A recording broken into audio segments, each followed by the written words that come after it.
93.8% rezultat rus e quhen këtë një demokrate e vendosur. Tjetër, 28 vota me 371 vota, rreth 90%. Tjetër, dhe këtu, 16 vota me 272 vota. Nuk ngopen patronazhistët. Ata ka një urrëtie të mërshme për amikun për kundërshtarin, sa që s'din ç'bëjnë. Tjetër, këto janë. Kjo pra është fytyra. Kjo është fytyra e vërtetë e votës së diasporës. Mund të sjellim shembuj të panumërt, por zgjodhem disa prej tyre që faktojnë se duart e zeza të krimit ushtrin veçanërisht në Greqi dhe në Itali mbi votën e qytetarëve tanë që provonin për herë të parë për të votuar për vendin e tyre, për njeriu që donin.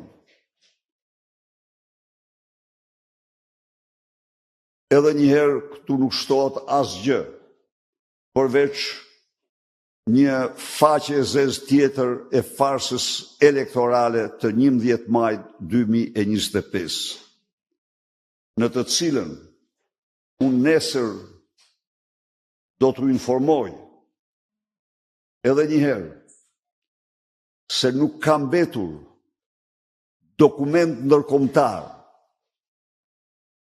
për zgjedhjet e lira që nuk është dhunuar.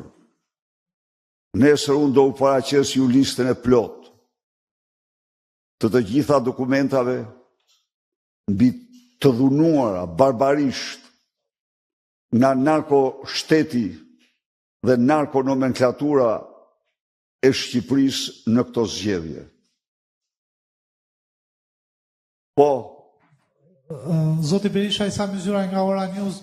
Ditën e sotme, Prokuroria Speciale SPAK ka goditur një në grupet më të forta kriminale në Shqipëri, së bashku me prokurorin italianë. Një ndër grupet e goditura është edhe një grup në Durrës që ju e keni përmendur shpesh gjatë kësaj fushate elektorale me emrin Poja. A mendoni sot a jeni më të bindur që ky grup mund të ketë ndikuar në rezultatin e zgjedhjeve dhe a keni të dhëna konkrete që ky grup ka punuar gjatë zgjedhjeve elektorale të 11 majit? Faleminderit.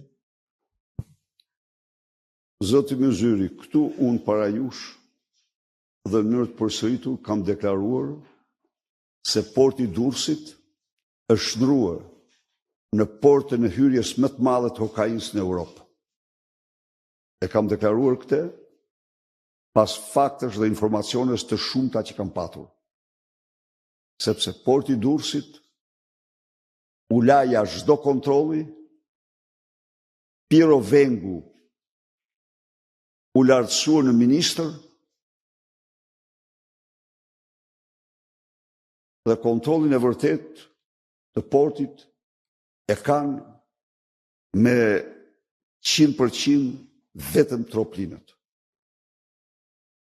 Aty ka grupe tjera, unë mund t'i citoja, po jo. Porti i Durrësit dhe kokaina hyn e tëra tani në Shqipëri nëpërmjet troplinëve. Në këtë drejtim, unë përshëndes antimafjen italiane, antimafjen, se SPAK-u aty ishte. Temi atë që është. SPAK-u ka muaj vite që e sodit. S'bën asgjë. S'bën asgjë. Në fakt,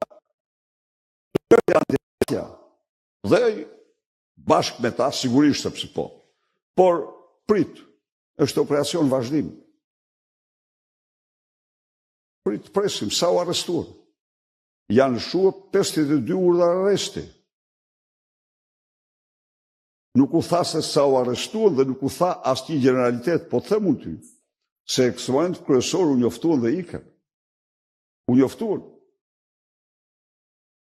matriksi funksionon, vazhdon të funksionoj, por unë përgëzoj mafjen, antimafjen italiane, që është një institucion i shkëlqyer dhe që kontribon për sigurinë jo vetëm në Itali, por edhe në Shqipëri. Dhe ky nuk është rasti i parë. Goditja, janë një seri goditjesh që njësitë e antimafjes kanë bërë dhe kanë ndihmuar Shqipërinë. I garantoj se Ervis Doçi apo famozi Poja ka gjithçka me licencë të Edi Rams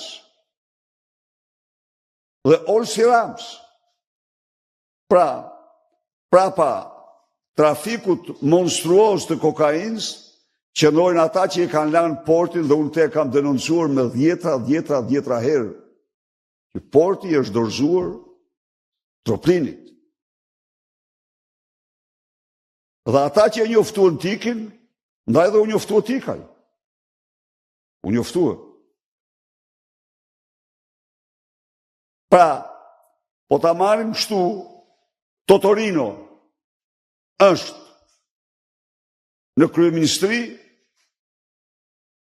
nën Totorino jam Bathi. Është apo jo?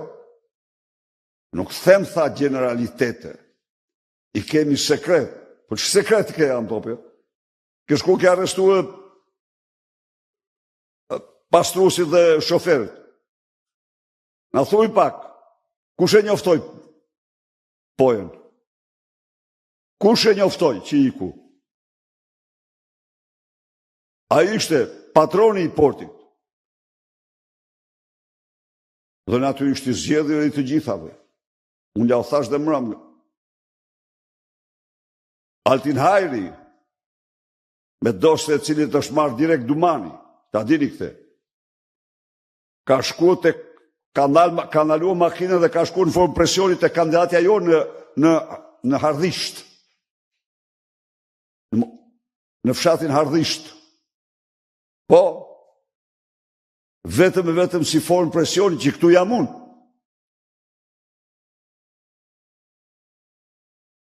Pa i ka me vetëm Dumanin, edhe Huluziun, 2 kostumet, që i thoshte, merja pak masën ati për një 2 kostumet, ja bëjmë se usull burri mira, i qënoj fjalësaj. Ka ministrit. To janë të vërteta. Po unë, edhe njerë, shpreh vlerësimin më të madh, se ajo pak luftë që është bërë kundër narkoshtetit është bërë nga antimafia italiane. Zoti Berisha, Osman Stafa, News 24. Kam 2 pyetje. Pyetja e parë,